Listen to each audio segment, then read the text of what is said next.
Leaked memo. Why Morgan Stanley is frantically selling all silver positions right now, 72 hours ago. A document surfaced from Morgan Stanley's commodity desk. 3 words buried inside. Exit all positions. Not reduce, not hedge, exit. By month's end, one of the world's most powerful banks will have 0 silver exposure.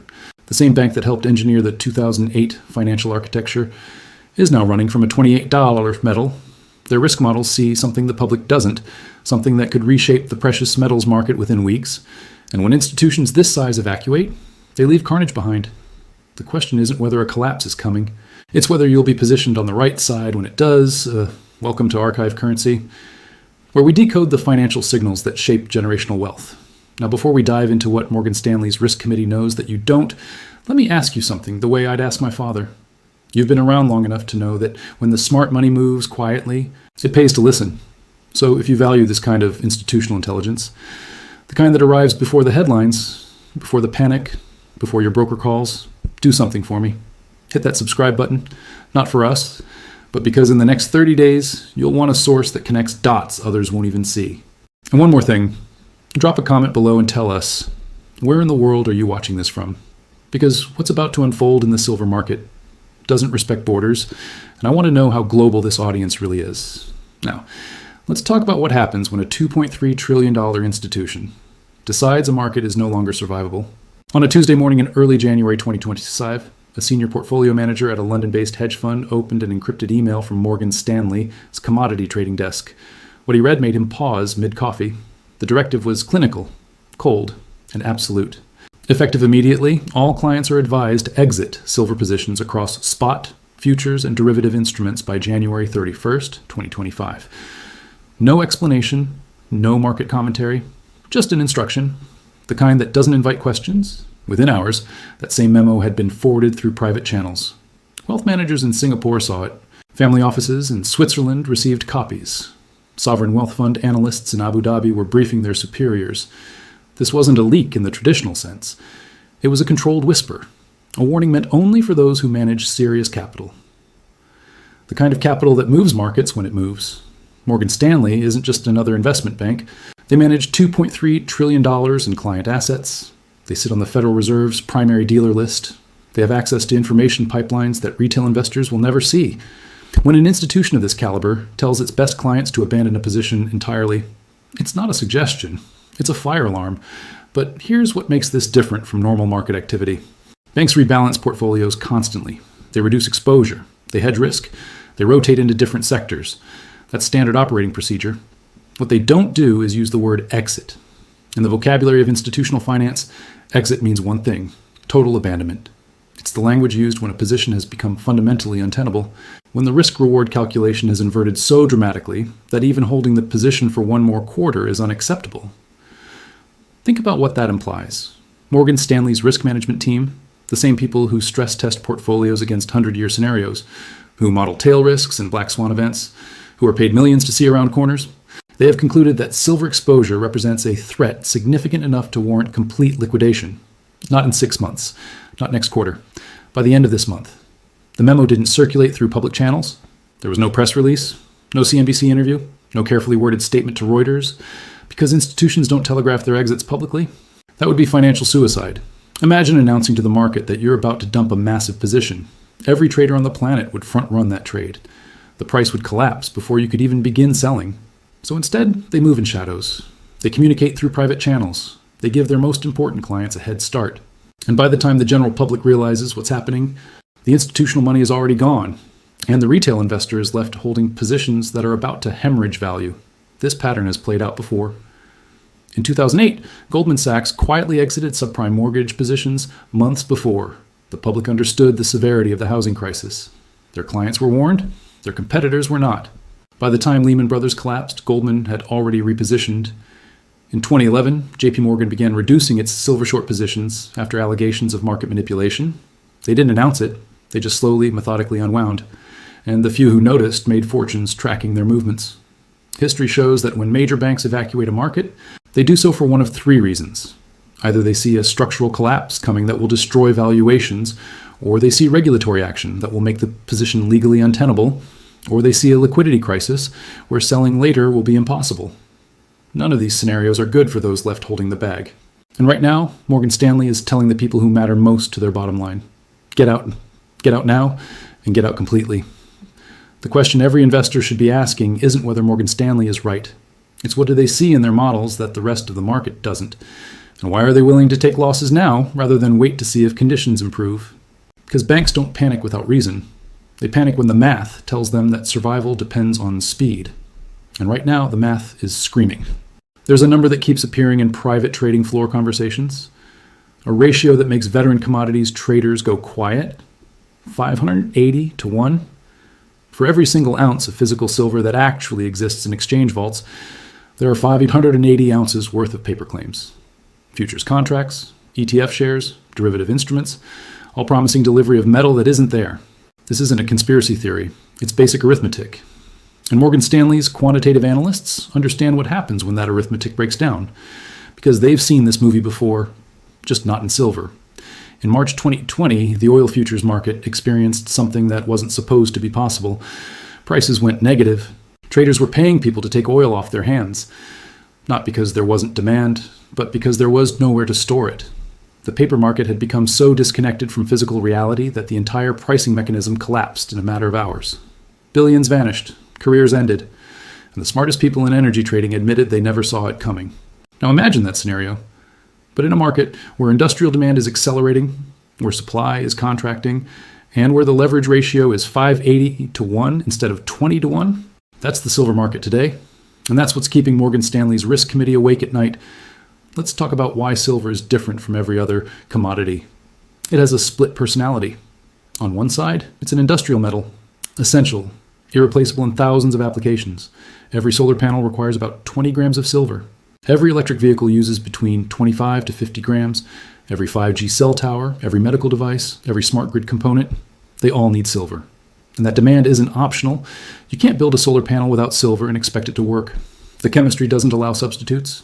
On the other side, silver is a monetary metal, a store of value, a hedge against currency debasement. When investors lose faith in paper money, they buy silver. When inflation accelerates, they buy silver. When geopolitical tensions rise, they buy silver. So silver faces pressure from two directions simultaneously. Industrial users, who need it to manufacture products, and investors who want it to preserve wealth, both competing for a supply that's already stretched thin. Now here's where the mathematics become dangerous. Global silver mining production has been essentially flat for 5 years, around 830 million ounces per year. But industrial demand alone is now consuming over 600 million ounces annually, and that number is growing at 8% per year. The solar industry is on track to consume 200 million ounces by 2027. The electric vehicle sector is projected to need 90 million ounces by 2030. Do the math. By 2027, industrial demand alone could exceed total global production. That leaves zero for investment, zero for jewelry, zero for coinage, zero for anything else. But here's the real problem. None of this shows up in the futures market price. Because the futures market isn't pricing physical silver. It's pricing paper contracts, promises, and promises are cheap until someone demands delivery. Right now, on the COMEX exchange in New York, there are approximately 950 million ounces of silver in open futures contracts. But in the exchange's registered vaults, the silver available for immediate delivery, there's less than 40 million ounces. Let that sink in. If just 4% of contract holders demand physical delivery instead of cash settlement, the exchange runs out of metal completely. And when an exchange can't deliver on its contracts, the word for that isn't market correction, it's systemic failure. Morgan Stanley knows this. Their trading desk watches these inventory numbers daily. They see the registered silver dropping month after month. They see the delivery requests increasing. They see the backwardation appearing in the futures curve. That's when near-term contracts trade at higher prices than long-term contracts. It's a signal that physical metal is scarce right now, that holders of actual silver would rather keep it than sell it, that the market is starting to price in shortage, and backwardation in commodities markets is rare. It's the canary in the coal mine. It's what appears before markets dislocate violently. In 2020, during the COVID panic, silver briefly went into backwardation. The price spiked from $12 to $30 in 4 months. Premiums on physical coins and bars went to 40% above spot price. Dealers ran out of inventory. Mints couldn't keep up with demand. And that was a liquidity crisis, not a supply crisis. What's coming now is different because the fundamentals have shifted. Industrial demand isn't going away. It's accelerating. And the paper market structure is more leveraged than ever. Morgan Stanley's memo doesn't mention any of this explicitly, but their traders don't need it spelled out. They understand that when you're holding positions in a market where paper claims exceed physical supply by 580 to 1, and industrial demand is about to exceed total production. You're not sitting on an investment. You're sitting on a hand grenade with a pulled pin. And the smart money doesn't wait to see if the pin goes back in. The smart money runs fast and doesn't look back. There's a room on the 42nd floor of Morgan Stanley's Manhattan headquarters. No windows, reinforced walls, biometric access only. This is where the bank's Global Risk Management Committee meets every Monday at 7 a.m. sharp. 12 people sit at that table.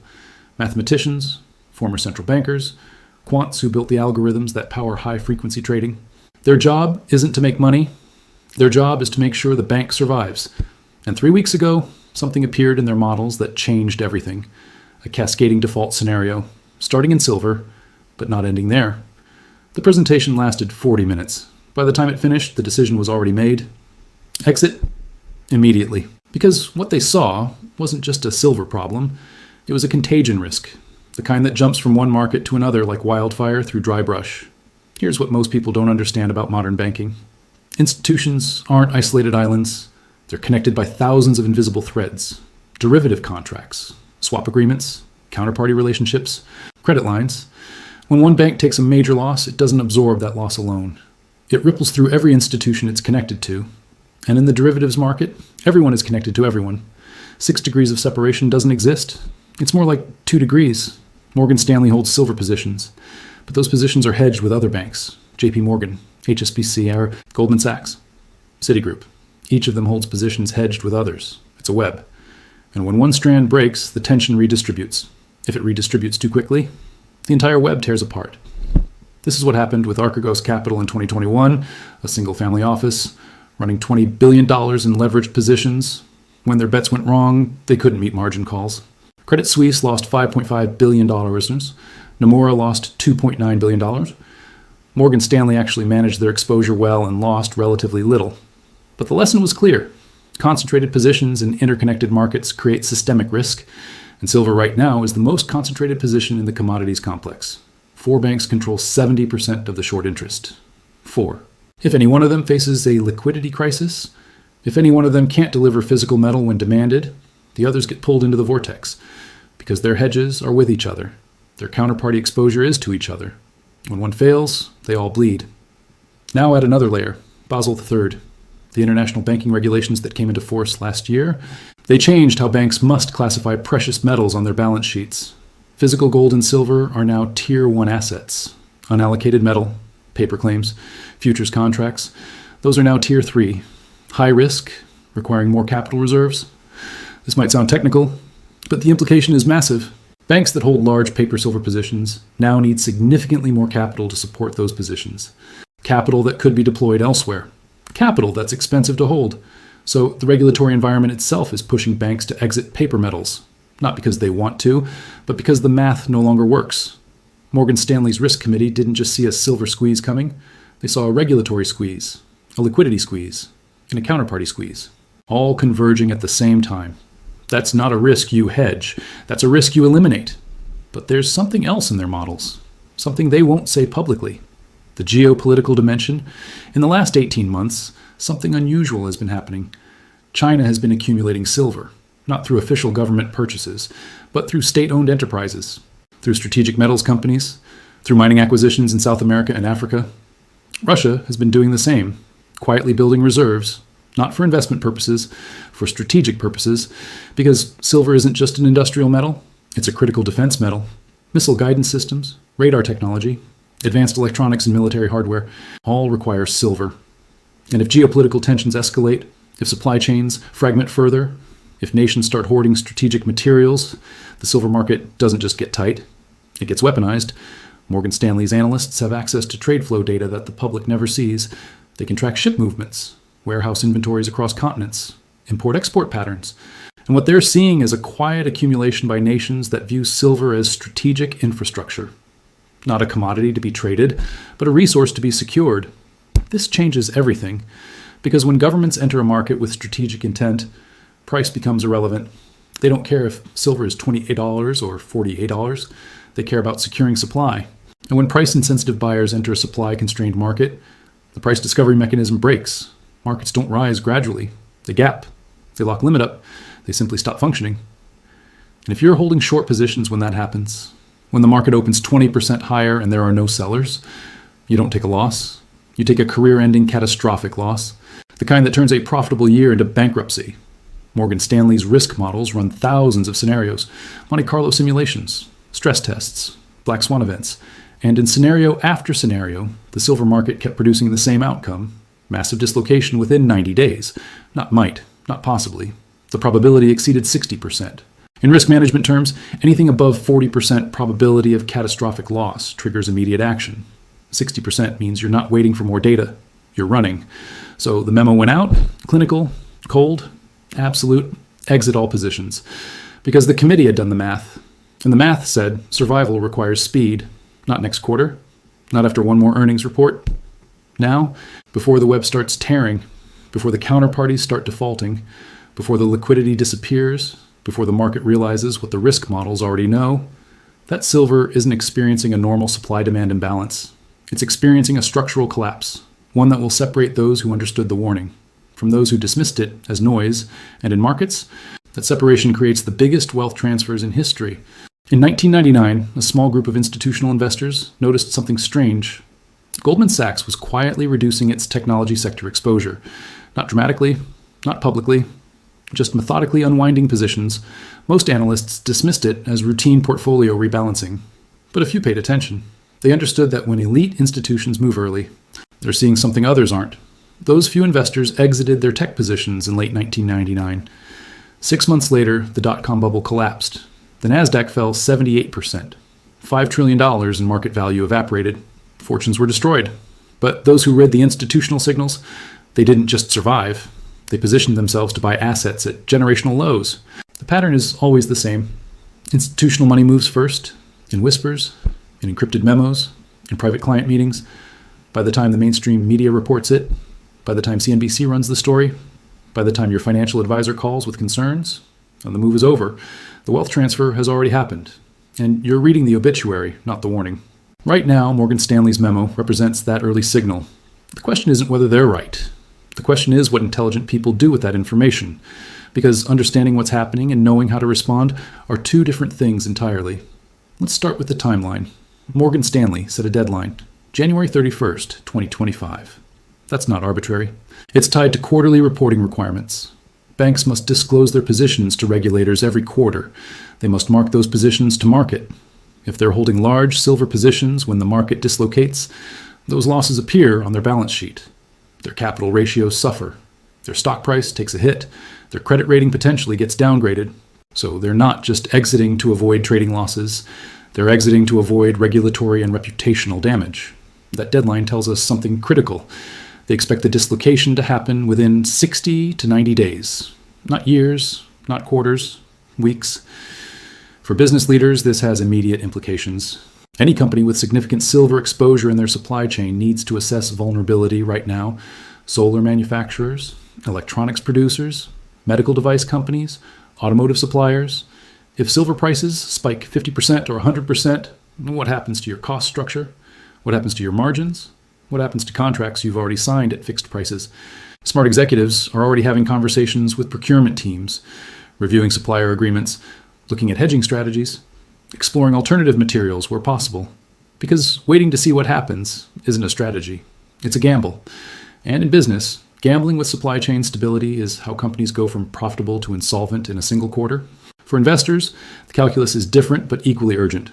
The silver market offers three primary exposure types: paper claims through futures and ETFs, mining company equities, and physical metal.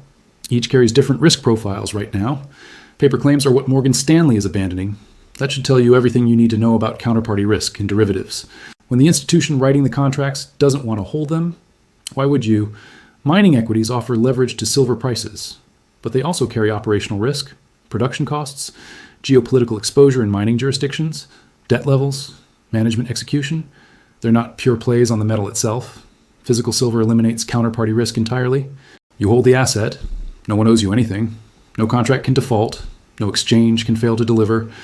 But physical comes with its own challenges: storage, insurance, liquidity when you need to sell, and premiums above spot price that can reach 20% to 40% in shortage conditions.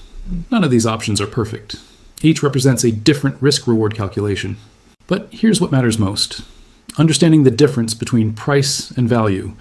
Silver's paper price is $28 per ounce right now. That's what the futures market says, but try to buy 1,000 ounces of physical silver from a dealer today, you'll pay $32 to $34 per ounce. That spread, that's the market telling you something. It's saying physical metal is scarce. It's saying people who own it don't want to sell at paper prices. It's saying the real price and the listed price have diverged, and that divergence is widening. When Morgan Stanley's clients start executing their exits over the next few weeks, that pressure hits the paper market first. Futures contracts get sold, ETF shares get redeemed. The listed price might actually fall initially. That's the paradox. The early stage of institutional exit can create the illusion of weakness, but underneath, the physical market tightens further. Premiums widen more, delivery times extend, and the gap between paper and physical becomes a chasm. This is where fortunes get made, not by predicting exact prices, not by timing perfect entries and exits, but by understanding structural dynamics that most market participants miss. The investors who bought physical gold in 2007, when banks were quietly reducing exposure, they didn't know it would hit $900 by 2011. They just understood that institutional retreat signaled something significant. The same pattern is unfolding now in silver, but with one critical difference: the supply-demand fundamentals are tighter. The industrial dependency is greater, and the leverage in the paper market is exponentially higher. Morgan Stanley's memo isn't the cause of what's coming. It's a symptom, a signal that the mathematics have reached unsustainable levels. And when mathematics break in financial markets, they don't break slowly, they break suddenly, violently, without warning. One day the market is functioning normally, the next day it's in chaos, and the difference between those who prepared and those who didn't, that difference is measured in decades of wealth. So the final question isn't whether Morgan Stanley is right, it's whether you're willing to consider that the smartest risk managers in global finance, the people paid millions to see around corners, might be seeing something that hasn't hit mainstream consciousness yet. And if they are, what does intelligent positioning look like? Not panic, not reckless speculation, but informed, measured preparation. Because in markets, the greatest opportunities emerge when institutions run, and the prepared few position themselves, not where the crowd is standing, but where the crowd will be rushing. When they finally understand what the warning signs meant, the memo was the whisper. What comes next is the roar.